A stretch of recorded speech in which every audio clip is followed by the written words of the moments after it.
হ্যাঁ লোকের কাছে আমার নাম কি বলেছিস? তুই টাকা দিচ্ছিস তো কি হবে? আগে আমি তোকে দেবো নি। হ্যাঁ আমি বলেছি বলতে ভাই টাকার আমার খুব প্রয়োজন ছিল, অবশ্যই সময় তো দেওয়া উচিত। 1.5 বছর হয়ে গেল। হ্যাঁ সেই হিসাবে আমার তো খুবই সংসারের হাল খুবই খারাপ। টাকা নিয়েছি, টাকা দিয়ে দেবো, উল্টো পাল্টা কথাবার্তা বলবি। তুই লোকের কাছে কি বলেছিস? বারবার বলছিস উল্টো টাকা দিয়েও কি আমি কি এমন ঝাড় খাবো নাকি? আমার কি বলতে চাইছিস তুই? একদিন তো উপকার করেছি না, কোনো কথা না, একদিন তো তুই তোমার উপকার করেছি, উল্টো পাল্টা কোনো কথা একবার কি হচ্ছে ভাই? আমারও হাত আছে। হ্যাঁ আমারও হাত আছে। উল্টো লোকের কাছে উল্টো পাল্টা কথা বলবি কেন? বলে বলে ভাই আমারও হাত আছে। না না না ভাই এই কথা আমি বলতে পারছি না। আমার টাকা দরকার আছে। হাটে হাটে বলে বেড়াবো, হাটে বাজারে লক্ষ কোটি আমার তুমি নিয়েছো বন্ধু, আগে টাকা দিতে হবে। আমার স্ত্রীর মানি ব্যাগ থেকে তোমাকে বের করে দিয়েছি, তোমাকে দিতেই হবে টাকা। তুমি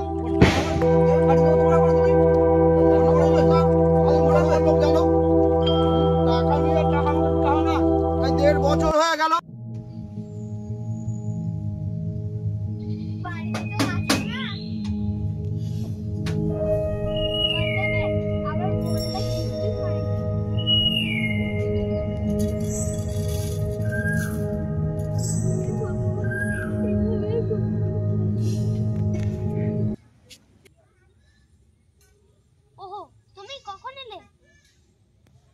এই তো কিছুক্ষণ।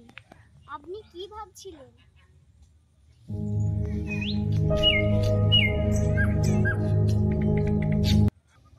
সারা পৃথিবীকে আমি ভারতীয় দর্শন বুঝিয়ে,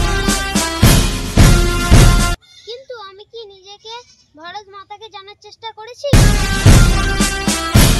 তাই ভাবছি পায়ে হেঁটে ভারত দর্শন করব। তুমি কি আমার সঙ্গে যেতে পারবে সিস্টার? তো আমার পরম সৌভাগ্য স্বামীজি, এই দেশটাকে আমি আমার নিজের দেশ ভেবে সব ছেড়ে চলে এসেছি। তাই এই দেশটাকে চেনা জানার সৌভাগ্য আমি অর্জন করতে চাই। যতই কষ্ট হোক আমি আপনার সঙ্গে যাব।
খাবারটা খা।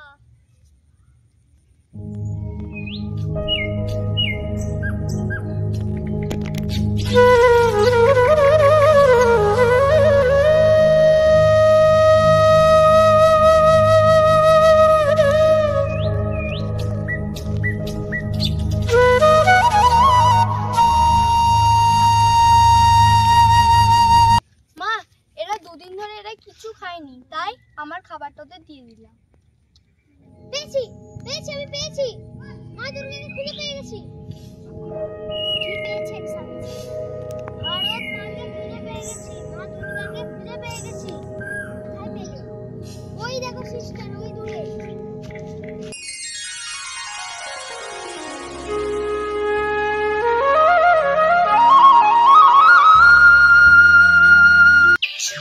ওই দেখো, যে মেয়েটা নিজের মুখের খাবার অন্যের মুখে তুলে দিতে পারে, সেই তো আমার আসল মা দুর্গা, সেই তো আমার ভারত মাতা। কি বলেছেন স্বামীজি? স্যার, তুমি পূজার উপকরণ তাড়াতাড়ি সাজিয়ে ফেলো। আগামীকাল নবমীতে ওই মেয়েটিকে আমি দুর্গার আসনে বসিয়ে কুমারী পুজো করবো। আমি যাচ্ছি ওর মায়ের সাথে কথা বলবো।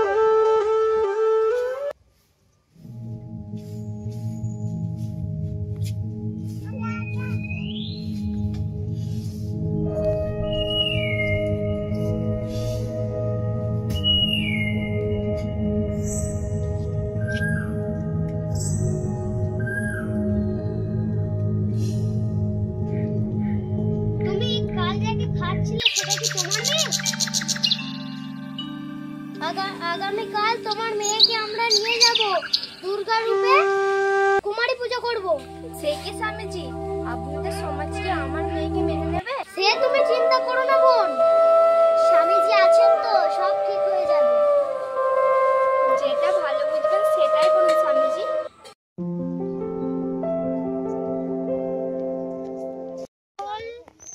প্রাণীকে ভালোবাসো, সকল জীবের প্রতি সহানুভূতিশীল হও, গরিব দুস্থদের প্রতি করুণা করো, কারো প্রতি হিংসা করো না, অপরের দোষ দেখিও না।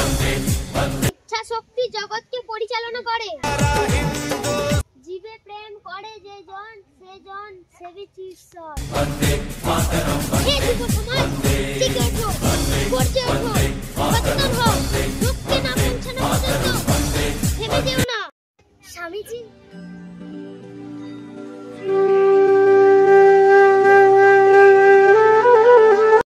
দাঁড়ান স্বামীজি। কি হলো, এইভাবে পথ আটকাচ্ছেন কেন? স্বামীজি, আপনি না জেনে বুঝে ভুল করছেন। আপনি কি এই মেয়েটিকে চেনেন? ও মুসলমানদের ঘরে জন্ম, ও মুসলমানদের মেয়ে।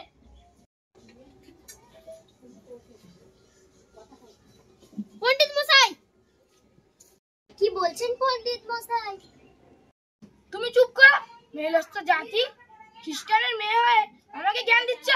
সাহস কি হয় তোমার? আপনারা আপনাদের দুর্গাকে হিন্দু আর মুসলমানের পোশাক দিয়ে চেনেন, আমি আমার দুর্গাকে অন্তর দিয়ে চিনি। ওই মেয়েটির শরীরে হিন্দুর পোশাক থাক বা মুসলমানের পোশাক থাক, ওই আমার আসল দুর্গা। ওকেই আমি দুর্গার আসনে বসিয়ে কুমারী পুজো করব। এই অনাচার হিন্দু সমাজ মেনে নেবে না। ধ্বংস হয়ে যাবে হিন্দু সমাজ, ধ্বংস হয়ে যাবে। ছি ছি ছি।